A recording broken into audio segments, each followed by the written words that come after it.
Bonjour à tous, alors aujourd'hui nous allons parler du développement de votre entreprise.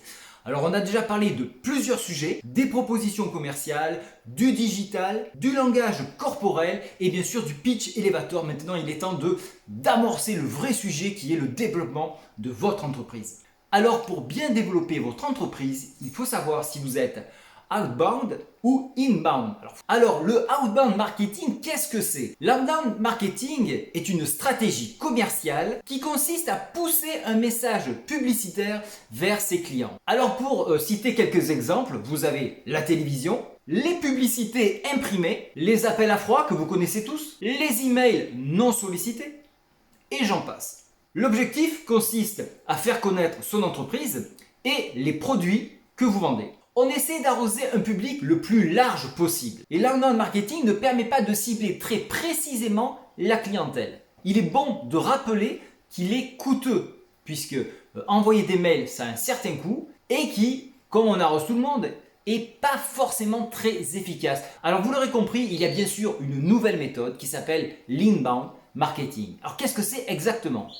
C'est une approche plus récente qui consiste à attirer le client potentiel vers vos produits. Alors vous allez me dire, mais de quelle manière? L'objectif de cette publicité est d'offrir une valeur ajoutée aux clients potentiels, de les aider à résoudre un problème et bien sûr de répondre à leurs questions. Et c'est ce qui les incitera à venir sur votre site web. Alors pour citer quelques exemples, vous avez les blogs d'entreprise, les vidéos éducatives, les livres blancs et les guides gratuits. Donc là, vous en avez déjà rencontré. Alors, vous l'aurez bien compris, l'avantage du inbound, c'est plus facile d'attirer un client qui est potentiellement intéressé que d'arroser tout le monde dans l'espoir d'avoir quelqu'un. Cette approche permet de bâtir une relation de confiance avec votre client sur du long terme. Pourquoi ? Parce que vous allez leur apporter une valeur ajoutée, au lieu de simplement vendre quelque chose. Ce qu'il faut retenir, sur le long terme, l'inbound est beaucoup plus rémunérateur que l'outbound.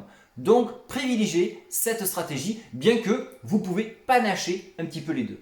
Alors, comment arriver à bien constituer son réseau? Alors, pour fabriquer son réseau, il va falloir des prescripteurs. Qu'est-ce que c'est qu'un prescripteur? C'est une personne ou une entité qui va recommander votre entreprise, vos services ou vos produits. Alors, ce type de client, ça peut être des clients satisfaits, des commerciaux, des leaders d'opinion, des influenceurs, des blogs, des journalistes ou toute autre personne qui ont une influence sur vous-même pour valider un achat. Alors je vais vous donner 5 principes pour bien mettre en place ces prescripteurs.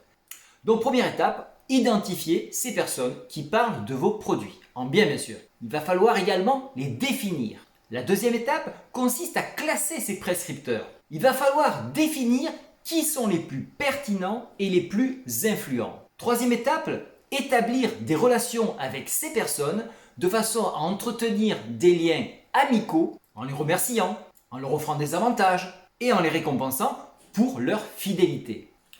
Quatrième étape, et ça c'est très important, avoir un journal de bord pour justement suivre ces prescripteurs. Le retour d'expérience, les commentaires et les critiques qui sont constructives. Savoir quand vous devez intervenir pour répondre à des questions très pointues. Un cinquième point important, c'est mesurer l'impact que peut avoir un prescripteur sur votre entreprise. Suivre les ventes, les conversations, les recommandations.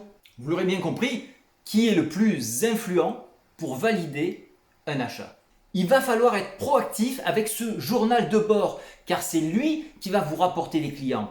Donc, soyez en relation étroite. Maintenez les pieds chauds à ces gens-là, c'est eux qui vont faire votre travail. Vous allez augmenter votre notoriété en améliorant la satisfaction puisque vous aurez répondu aux besoins des uns et des autres. Pour vous donner un exemple de stratégie couplant l'inbound et les prospecteurs, Steve Jobs est un exemple même auprès de la marque Apple. Il a utilisé l'inbound et les prospecteurs. Regardez, ils n'ont plus besoin d'en parler, c'est les prospecteurs qui en parlent. Regardez autour de vous, les gens qui ont des Apple en parlent beaucoup plus que la marque en elle-même. Vous avez un autre phénomène, Vortex, vous ne connaissez pas trop cette marque, mais si je vous dis Thermomix, ça vous parle. C'est ceux qui en ont qui en parlent le plus. Allez, merci et j'espère que votre entreprise va fleurir comme celle-ci. Au revoir.